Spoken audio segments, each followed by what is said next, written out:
I've had the opportunity to meet you all before on Zoom and hopefully see you all again soon in person. But I'm Laura Moranian. I'm the Director of Development at Cardinal Cushing Centers. And I want to welcome the at least 15 different nonprofits that we have registered here with us today, and a few companies and businesses who are joining us as well. So we're so pleased to have you. If this is your first experience with the nonprofit affinity group of the Chamber, I figured I'd just give a little bit of background information about who we are. The group was formed several years ago out of this realization that being a nonprofit on the South Shore itself was a pretty specific type of experience, and that we had a lot to share and learn from one another, but we also had a lot to share and teach to the businesses around us that maybe are in the for-profit sector as to how we can kind of work together to elevate the South Shore as one. We are some of the largest employers on the South Shore community, and we contribute a lot to the economy. So we have a lot to share and a lot to learn from each other. So we've formalized that into a group that meets quarterly for planning purposes. We put on a few educational sessions a year, much like this one. And then we do some informal networking as well. So it's been a great experience for me. I kind of can't believe we're coming into the second half of my second year. And I'm so thankful to everyone on this call who's been a part of all of the planning and everything that we've done to kind of move this group forward. And one of those people is our underwriter for this year. That is the Massachusetts 401k Core Plan. Lisa Cardinal is here. She's waving for those of you who can see her on the screen. And we're so grateful to you for your support to make events like these possible. And we're looking forward to hearing more about how we can, sort of utilize your services on June 22nd at 9 a.m. That's our next upcoming program with Lisa as our main speaker. And, there's a lot of focus in Lisa's work for smaller nonprofits or organizations that have 20 employees or less. So as you're thinking about that, maybe it's not your own place of business that fits into that category, but a business that you consult with, or someone that sits on your board that runs their own small company. So kind of keep that lens in mind and consider joining us on June 22nd to learn more. And before we get to our main speaker, our main event of the day, I would love the opportunity to introduce Nancy, but the person who can actually do that the best is our vice chair, Christine Buckley, who's the executive director of the Brain Aneurysm Foundation. And Christine has had a unique experience that she will share with you next. Thank you so much, Lori, and nice to see everybody here.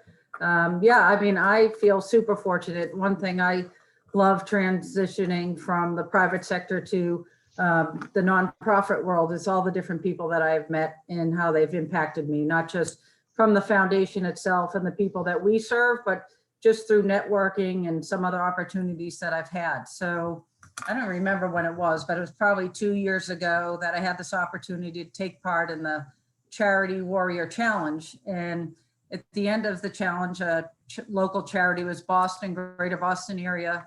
It was the opportunity to win $10,000. So we had to get through some challenges to get there. So through the process of joining this, I think we raised, $25,000 or $30,000. And then we were fortunate enough to be chosen as one of the charities to present one night in Boston and tell our story. So that fell upon me. So the first good part about this was my coach ended up being Nancy Frate. So you really can't beat that, right? Because everyone knows what Nancy has done, take incredible personal loss and turn it into something amazing. And, it's her motherly love that has driven her in honor and memory of Pete to accomplish all that she has done. So for me to have that opportunity, it was like, wow, this is amazing. And I know myself better than anybody. And I know I am an old dog and I don't like to learn new tricks. This is going to be difficult. I like to talk, but I had to learn to take a lot of what's going on at this foundation and carve it down. I don't even remember if it was like 90 seconds or 2 minutes, but to really let people know what this organization does, why it's important and why it matters. So through the coaching of Nancy, I was able to, say, all right, I can learn and I can change myself a little bit here. So fortunately, the foundation, we were chosen as the recipients of the Warrior Challenge. But again, I owe that to Nancy. She taught me something, I think, as we all get so busy and we get in these ruts and we just do what we do. but she made me step back, really think what matters most and what do I want to tell people that I might run into in the very shortest amount of time, just to learn how impactful this disease of brain aneurysms are and how impactful the organization is and who it serves. So big thank you to Nancy for, me learn and grow, and thanks for being with us today. Oh, Christine, thank you for those kind words. Good afternoon, everybody from the North Shore. I'm on the other side of the bridge. The whole North Shore, South Shore thing. So this is very nice that we're all here together. And just to give you a little background, I was an entrepreneur before my life took a major turn. I owned some cafes up on the North Shore. And I was very involved with our Chamber of Commerce up here. I was actually on the executive board up here for years. And so I know exactly how important these events are, the educational events, and mainly the networking events. And I always say that when my life changed in a minute in 2012, it kind of was all those experiences that I had had in my life that all brought me to this challenge that I now was facing, which was emotional and mental and physical and everything you can well imagine if you're a parent. I don't even have to get into the words to describe what it was like. But I had a son who we taught well, I guess. That's how, we always talk about how proud we are of Pete and who he was and how he lived his life, because he lived his life with a lot of the things I'm going to talk about today, because he loved life and he loved people. And that's what drove him every day. And yeah, he was an athlete and he got to expand on that through his athletic teams that he adored and lived by. But, it gets down to basics. Everything gets down to basics. People try to talk about all these different things that they have to do and where they have to go and how they have to do it. And you know what? I don't know about any of you. I'm a lot older than I think most of the people on this call. But when I was in college, one of the biggest terms that were used was called interpersonal communication skills. And you knew that if you went into an interview, they were going to ask you how sharp those skills were. And I think somewhere along the line, we've lost that. And I don't know so much if we've actually lost the activity, but we have lost, I guess, the fondness of that and the importance of that. And that's what it all goes back down to, is especially if you're an entrepreneur or you're running a nonprofit, you have to be a people person. And to pull the curtain kind of back, if you're in either one of those roles, if you own your own business, or if you're a founder or an ED of a nonprofit, you're a salesperson. I hate to tell you that, but that's the big secret in the nonprofit world, that nobody tells you that. The thing in the nonprofit world is that, as most of you, I'm sure, that are in the nonprofit world are just like me. You were driven to where you are in this world by a passion, by either something that happened to you, happened to someone you know, someone you love, if you were somehow affected by it. Some of the EDs of much larger organizations take that as a career path, but smaller nonprofits are mostly all about the mission. And everybody goes in and says, I'm going to start a foundation, or I'm going to start a nonprofit, with the greatest of intent, with in the highest regard for what you are trying to do. But then the real world kind of creeps in, and you realize that you know, kind of this Pollyanna outlook that I'm going to do this really engages a lot of other kind of skill sets that you need. So I'm just going to go down some things that I think made the Ice Bucket Challenge and our continuing efforts, because we do continue. We have continued since 2014, and one of the things, some of the things that made it really successful. So the first thing that I think I would talk about is in nonprofit is passion.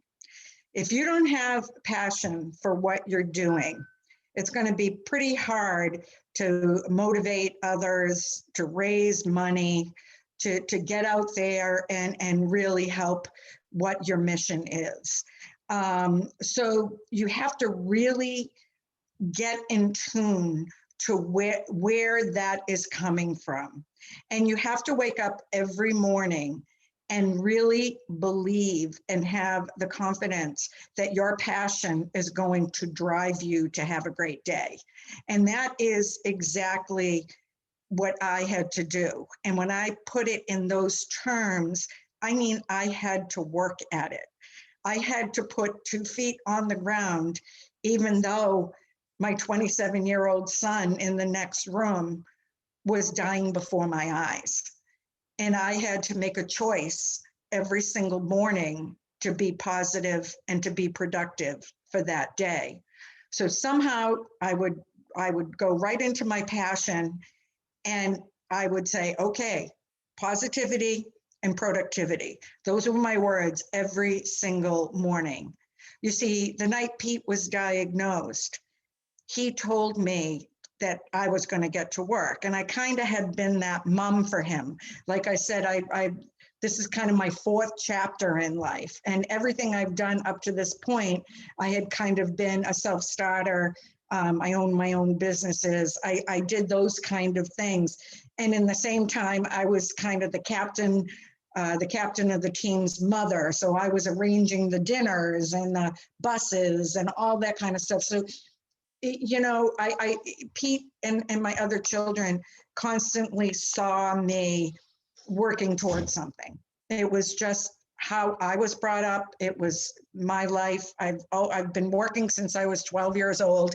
And when my children came along, that was most important. But this was different. This was different because there was this huge emotional side to it. So the first thing I would talk about would be your passion, because that's what drove us. And along with that will come energy, right? So you talk about getting in the right mindset for the day, productive and positivity. So when you do that, you'll bring energy to it. You just will. And your energy, if you're in the role of the owner, the executive director, the founder, whatever your role is, your energy is contagious, either in a good way or a bad way. And you have to be acutely aware of how you are presenting yourself, not just to your clients, but to your employees, your associates, your vendors. And those 2 things, the passion and the energy, if you can bring that every day, everything else is going to kind of follow. And that's what we did every day, is we would sit down at night and everybody would talk about what they did, who they did it with. And this is in 2012. This isn't in 2014. This is in 2012 when Pete was first diagnosed. So for 2.5 years, we just cultivated. We had a vision, because we had a leader. Now the vision has to be articulated very succinctly. What Pete was so succinct in what his mission was and what he wanted to do. Yeah, okay, he wanted to cure ALS. Well, so doesn't everybody else in the world. But he made it much more specific for us. He identified the challenge. So I'm asking you right now, what is the biggest challenge in your world? What your mission is? What is the biggest challenge? that you feel you can make the impact in. Like I said, our biggest challenge was to cure ALS. We weren't going to cure ALS, but when we looked at it, we realized that it was not known. People had no idea what it was. And how did we know that? We didn't know when they told us our son had it. We didn't know the reality of it. It was called two different names. We had a branding problem. It was called Lou Gehrig's disease. It was called ALS. And in Europe and all the rest of the world, it's called MND. So we had three names for a disease that nobody knew what it was. And the most important thing that is led by those two things is that we were underfunded. So Pete was very specific in the mission. The mission was to change the trajectory of the disease because the disease was very stagnant. And he felt that if we could change the awareness piece, if we could let people really see what was going on with an ALS patient, then things would happen. The next thing is to use leverage. Be a professional. I love, does anybody know what the definition of a professional is? Has anybody heard that? Christine has heard it. It's knowing what you know, but it's also knowing what you don't know. And I always think back to interviewing in college, and I always say to myself, they always asked us, what's your greatest weakness? And here I am now, some 40 years later, and I have the best answer for that. Why do you want to know what my weakness is? You're not going to hire me for my weakness. You're going to hire me for what I bring to the table. You're going to go hire someone else who is great at what I'm weak at. And that's how you should look at what you do every day. You know, I know that there's budget restraints. I know, but if you're in a nonprofit, you have volunteers, you should have a board, you know, there's all those kind of things that we've talked about, you know, in Charity Warriors. You should have people within your community of your nonprofit that might have a skill that you maybe need. I used to business coach people building small businesses. And I used to say to them, remember, you're the face of your business. You're the face of your nonprofit. And if you're sitting behind a computer for 3 weeks trying to build a website that you have no idea what you're doing, you're actually losing revenue. You need to be out talking about your mission, talking about what you're doing, talking about your business, meeting people, and hire somebody to build the website, or go find a volunteer who knows how to build a website. So a professional knows what they're good at and knows what they're not good at. Now, if you're not a people person, then find that person who is. Find that person who's the people person in your organization. But I will tell you this, if you're the founder of a nonprofit, you are the nonprofit because you have a story to tell. And that's where it comes in. That's where the storytelling comes in. You need to be out and about talking your mission. Now, how do you do that?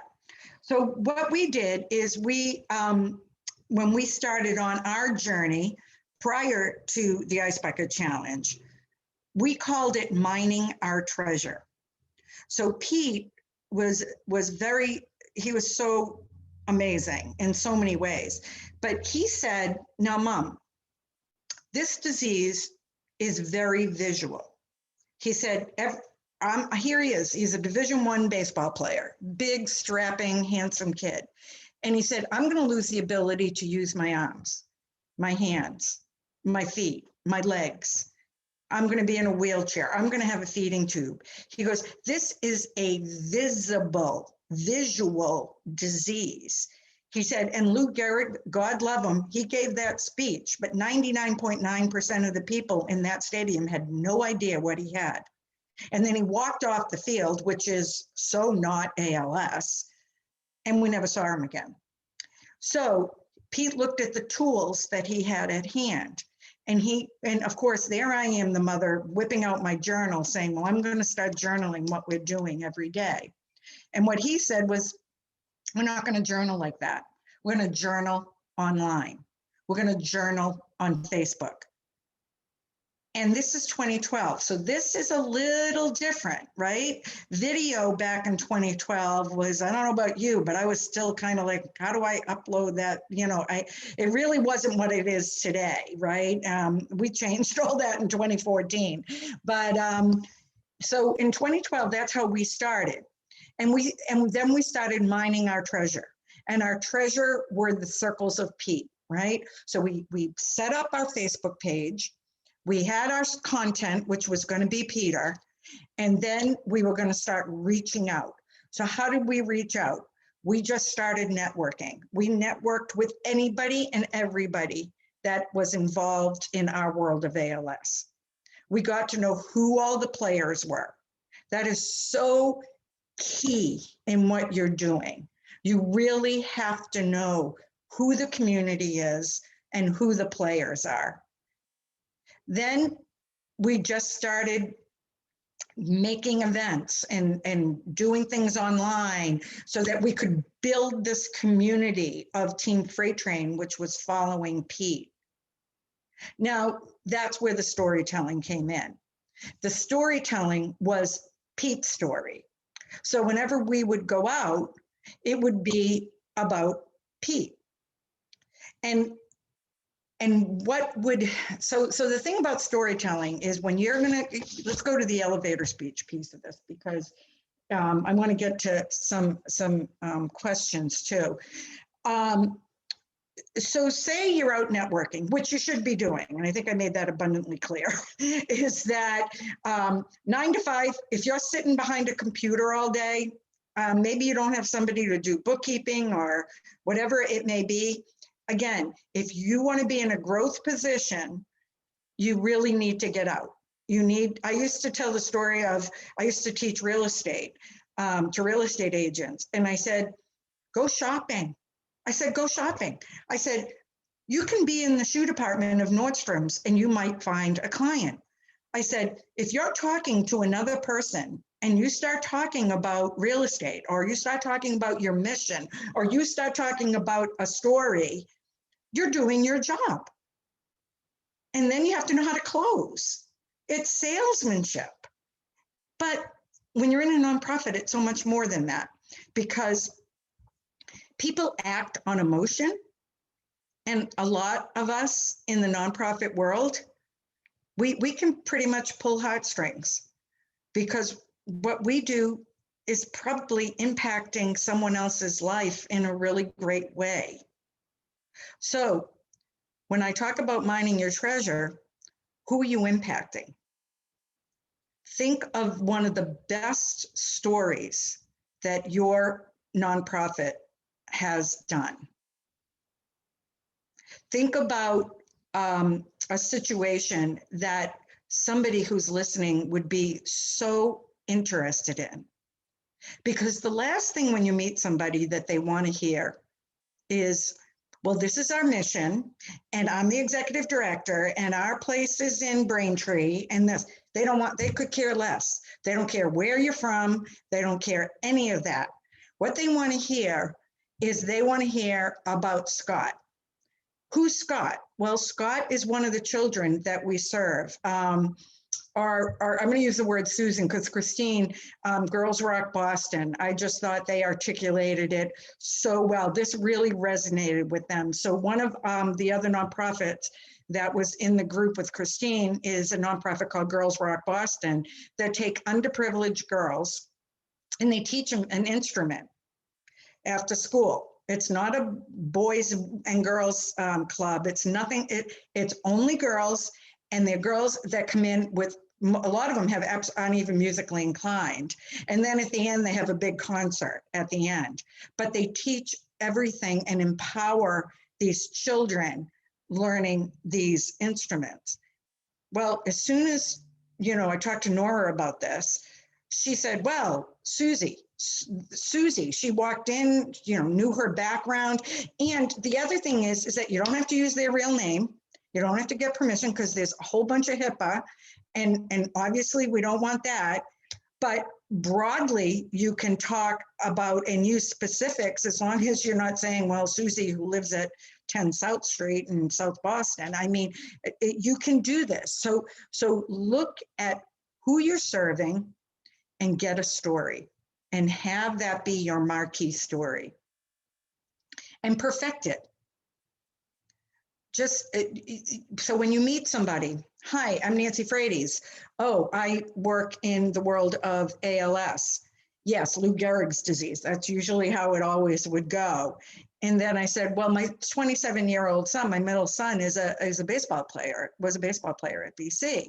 And so what you want to do is you want to have a conversation. You want to have a conversation with people. That's all. It's even though you're a salesperson, nobody wants to be sold to, but people want to hear about the people you've affected. And so if you can just get a story and work on that story and make it sing, and it doesn't have to get into nitty-gritty details because nobody wants the details. They want to know about this person, the background of this person, what you've done to help them and where they are now. And obviously you want to show growth, empowerment, anything that you're trying to relay to them. And social media. So one thing that I've learned, and I think probably it's a lot better now than a year and a half ago, because I'm sure everybody's been online, but social media should be a driver for you because there's no better way to tell a story than online. Because you can reach so many people. And that's what you do when you're out in person. You're talking to people. And once they learn and you catch them with one story, you drive them to your Facebook page. You can drive them to your website too, but then all of a sudden you're going round and round with URLs. But if you have a Facebook page that can show video, that can be a minute, 2 minutes. Now, you can't just slap, we're having a gala Saturday night. We're having a gala Saturday night. We're having a gala. Nobody wants that. What they want is they want to be drawn in by you. They want you to tell them in real terms what you're doing. So you want to build that base. So that's a goal that you should definitely engage in, is building your social media numbers. So we used to watch those all the time. We used to see, so in 2014, when the Ice Bucket Challenge came along, we had 5,000 people following us. Team Freight Train page was non-existent in 2012. And in 2 years, we had 5,000 people. The other piece is the use of media. Have anyone ever written an op-ed page? Op-ed, are you blogging? And you don't have to just do a general blog. Find possibly a group of similar interest. Find a Facebook group of similar interest. Facebook groups were non-existent before 2014. And now, my gosh, believe it or not, there's a Facebook book group for ALS patients who are authors. I mean, that's how specific there are Facebook groups. So go into social media and find those groups that correlate with your mission. And you can build from there. Because the ultimate is raising money, right? Isn't that what in the whole nonprofit world, or if you're in an entrepreneurial sense, if you have a for-profit business, it's to drive revenue. So these are the types of things that really will help expand your blueprint, because that's how you're going to raise money, is the further you expand your blueprint, the further you can you can grow. And in nonprofit, when we say grow, it means help people. And that's a really important piece. So just three more things I'm going to talk about real quickly, and then we'll open them up for questions. We can get into more specifics. But the first thing is be yourself. Authenticity. There's a lot of people talking about authenticity right now. I find the people in nonprofit to be the most authentic people because, let's get real, none of us are getting rich off of it. And most of us are in it for the work and what it does and helping people. But know who you are, and I think when you go out to network, and the fact you're a member of this chamber and this group within the chamber, I mean, congratulations to Julie and Laurie. I have not seen many chambers that have a segment just for nonprofits, because we are unique in a lot of different ways, because we're driven by something much more than the bottom line. So just be authentic. The second thing is your commitment, which I'm sure you're very committed. But if you have volunteers or employees, more importantly, if you have people associated with your nonprofit that are relying on you, show up on time. You'd be amazed at how many people, it sounds like a stupid thing, but there are a lot of people that are not respectful of other people's time, and you really need to show up on time. You need to dress for success. People, first impressions are enormous, are absolutely enormous. How do you greet people? Do you look them in the eye, give them a good, strong handshake? A networking tip that I was told once, and it really has stuck with me, is the best way to network with people is to listen. Not so much to talk, it's to listen. And how do you listen? You ask questions. So the phrase that I use is stay in curiosity. Stay in curiosity about the person you're talking to. Where do you live? What do you have children, or whatever it may be? Just have a conversation, and then guess where it's going to go.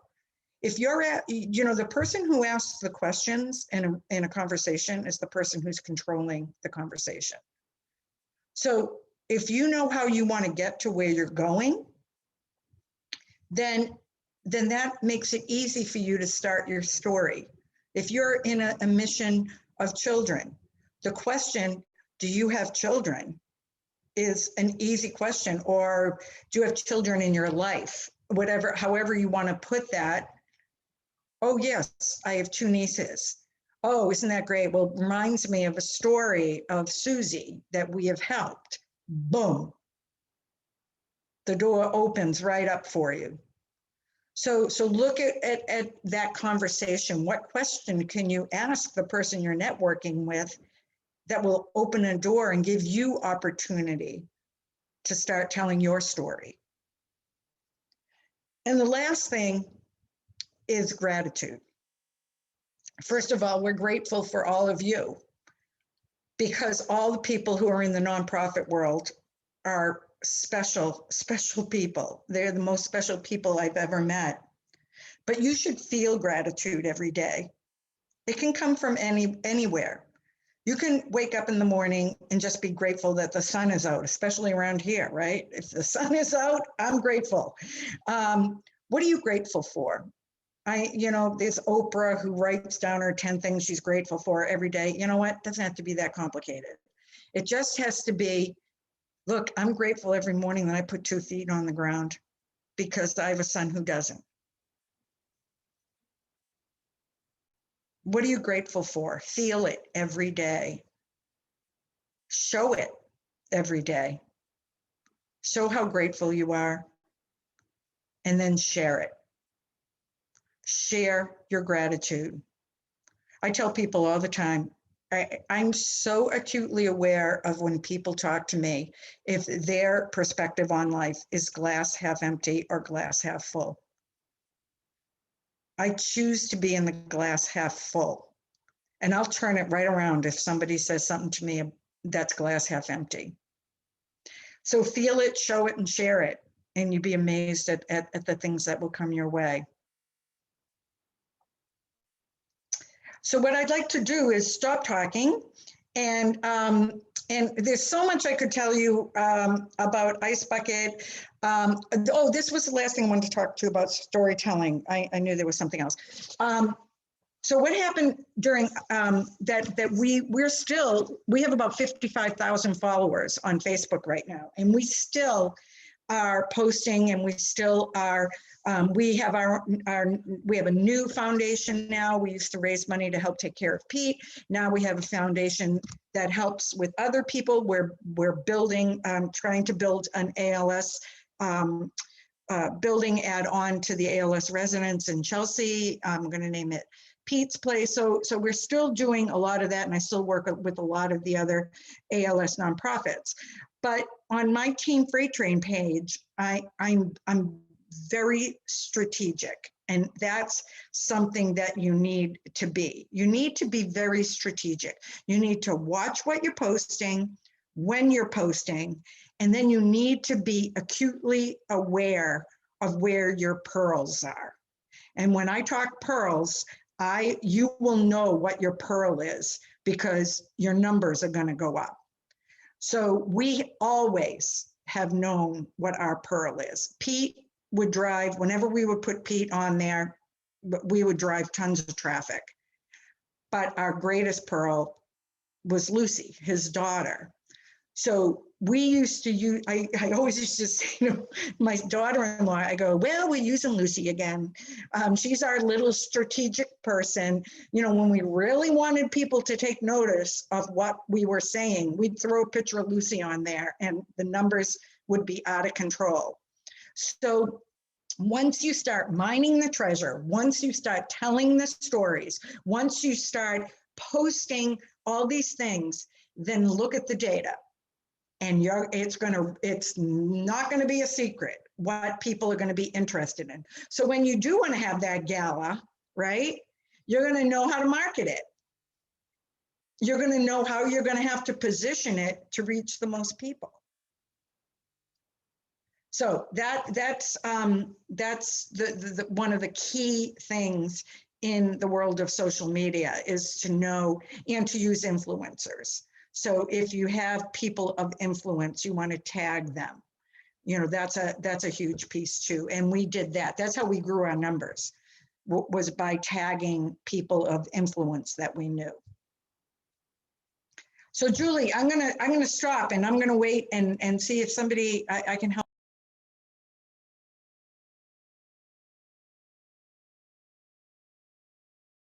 Mute. Okay. Nancy, you put yourself on mute. Okay, I'm unmuted. I'm muted. Okay.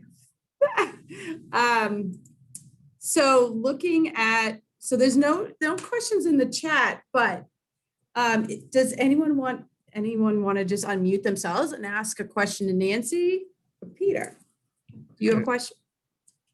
Nancy, thank you for doing this. I Okay, Peter. run the South Shore Chamber. This was wonderful. Thank you for serving on, was it the North Shore Chamber Board? Which No, I was on the Beverly Chamber, who didn't join the North Shore Chamber, but I am very involved in the North Shore Chamber too. Oh, very good. I'm meeting the new executive director for lunch on Friday. So looking forward to that. Great. I'm wondering, first of all, I love the whole premise of having a story as opposed to an elevator pitch. And I realized as you did that, one of the things I'm grateful for is I haven't heard people talk about, you got to have your elevator pitch for some time. But I'm wondering, so many of us in the nonprofit world have so many different sides to us, in so many ways we're serving constituencies, that it's hard to come up with the enveloping single story. Does it work to have several stories, knowing the environment you're in? That's exactly, you answered it yourself. Know your audience, right? Know your audience. Where are you? Who are the people that you're talking with? Absolutely. I I would definitely have a number of different stories, and you'll know which one is the right one once you start going down that path. Yeah, it's once you, this is not, you know, it's funny, Peter, I love what you said, because I mean, we come from that world, you know, you have to have the elevator pitch kind of thing, and that whole thing. Thank God we're kinder, gentler people right now than we were back in the 80s, because it was no fun back there then. People want to listen. People want to help. That's the other piece, is that all of us in the nonprofit world need to understand and really take to heart, is that people really do want to help you. They just, so yeah, your answer to your question is absolutely yes. Know your audience, have whichever one is appropriate. But, and here's the but, make sure you're closing. Okay, that's the other side of this conversation, right? So what's your ask? Look, the big ask, again, drill it down. The big ask is, can you take out your checkbook and write a check? That's the big ask. Maybe it's to just ask them to like your Facebook page. Maybe it's, hey, or if you really get into conversation with someone and you think, wow, this person might want to volunteer at our next whatever you have going on, event or community serving or whatever it may be. You might hit a big fish that you might want for a board member. Hey, can I just grab a cup of coffee with you tomorrow so I can explore some options about getting involved with our organization? You know, just as you have those stories, Peter, I think you have to have those closes ready to know what you're looking for when you find the right person. So what are those holes in your organization? And what are you looking for when you might just be in conversation with somebody? It's not like you're out keenly looking for them, but when you start going, when you use stories, you're going to connect with people so much faster. I mean, it's just instantaneously you'll connect with someone. So you got to know what you'd like out of them, and it might just be, hey, go to our website and donate. But I think that's as important as the story. Great. Hi, Nancy. This is Dolly DePisa. Hi, Dolly. I'm a very proud BC grad.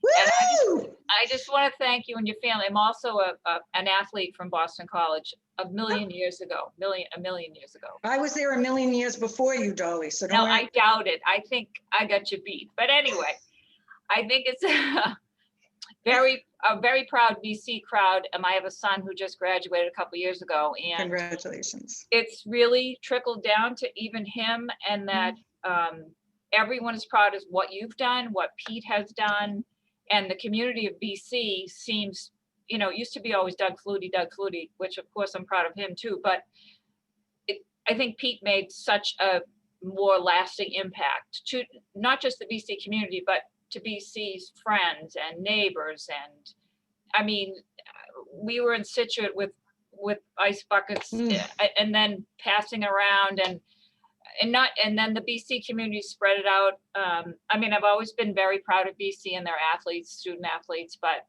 I think you really, and Pete really elevated everything.